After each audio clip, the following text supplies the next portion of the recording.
బాలరాజు అనే యువకుని పైన కూడా ఈ ఆర్ఎస్ఎస్ బీజేపీకి సంబంధించిన నాయకులు అయ్యప్ప స్వాములను కానీ మిగతా స్వాములను కానీ ముందు పెట్టి వీళ్ళు ఒక ప్రత్యేకంగా కాన్సన్ట్రేషన్తోనే దాడులు చేస్తున్నారనే విషయాన్ని మనం అర్థం చేసుకోవాల్సిన అవసరం ఉంది.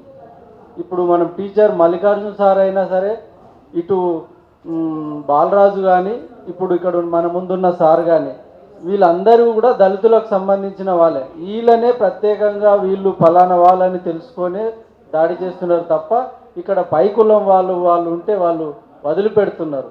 ఈ విషయాన్ని కూడా మనం అర్థం చేసుకోవాలి. అందుకు ఇక్కడ మనకు బ్యానర్లో కూడా అన్న కరెక్ట్గానే పెట్టాడు, దళిత హెడ్ మాస్టర్ అనే కొట్టారు.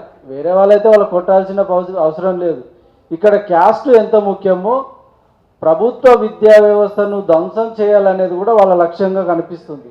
ప్రభుత్వ విద్యా వ్యవస్థలో పేదలు, అణగారిన కులాలు, శ్రామికులు, అత్యంత పేద ప్రజలకు సంబంధించిన విద్యార్థులు చదువుతున్నారు.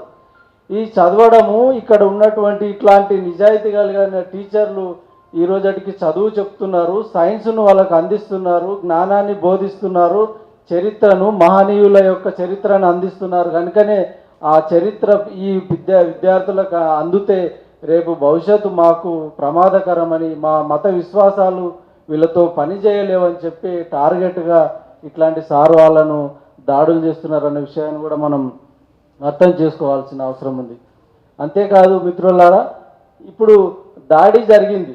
మరి దాడి జరిగి వారం 10 రోజులైనా కూడా ఇంతవరకు నిందితులను అరెస్టు చేయలేదు.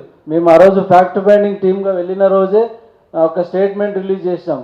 ఎవరైనా దాడి చేశారో వాళ్ళందరినీ వెంటనే అరెస్టు చేయాలని మేము ఒక స్టేట్మెంట్ కూడా విడుదల చేయడం జరిగింది. ఈ క్రమంలో మనం అర్థం చేసుకోవాల్సిన విషయం ప్రధానంగా ఈ విద్యా వ్యవస్థను వాళ్ళు నాశనం చేయాలనుకున్నారు. విద్యా వ్యవస్థ మాత్రమే నాలెడ్జ్ అందిస్తుంది, సైన్స్ని ఇస్తుంది, వాస్తవాలను చెప్తుంది. కనుక దాన్ని నాశనం చేయాలనుకున్నారు. ఆ క్రమంలోనే మనకు ఎన్ఈపి అంటే నేషనల్ ఎడ్యుకేషన్ పాలసీ తీసుకొచ్చి కూడా దాన్ని అందకుండా చేస్తున్నారనే విషయాన్ని కూడా మనం గమనించాల్సిన అవసరం ఉంది. సూటిగా చెప్పాల్సింది ఏంటంటే, మనకు సార్కి ఎక్కడైతే అవమానం జరిగిందో అక్కడే మనం భరోసా కల్పించే ఒక ప్రోగ్రామ్ని ఏమైనా తీసుకుంటే బాగుంటుందని, చెలొత్తు కూడా కానీ లేకుంటే ఇంకెలాంటి అక్కడే ఒక ధర్నా చేయడమో, ఒక సభ చేయడమో అట్లాంటి ఏదన్నా తీసుకుంటే సార్కి కొంత అండ ఇచ్చినట్టు ఉంటుందని. ఎందుకంటే సార్ చెప్పాడు, ఫస్ట్ వాళ్ళంతా కాంప్రమైజ్ చేసి కేసు లేకుండా చేసే పరిస్థితుల్లో మనలాంటి వాళ్ళ సపోర్ట్ వల్లనే సార్ మళ్ళీ కేసు పెట్టి దాన్ని ముందుకు తీసుకోవాలి, ఈరోజు ఇక్కడికి వచ్చి నిర్భయంగా మాట్లాడుతున్నాడు. కనుక మనం అక్కడే ఒక సమావేశం పెట్టి వాళ్ళందరికీ సవాలు విసిరాల్సిన అవసరం కూడా అంది తెలియజేస్తూ, నాకు ఇచ్చినందుకు అవకాశానికి శైలాబనకు ధన్యవాదాలు తెలియజేస్తూ ముగిస్తున్నాను.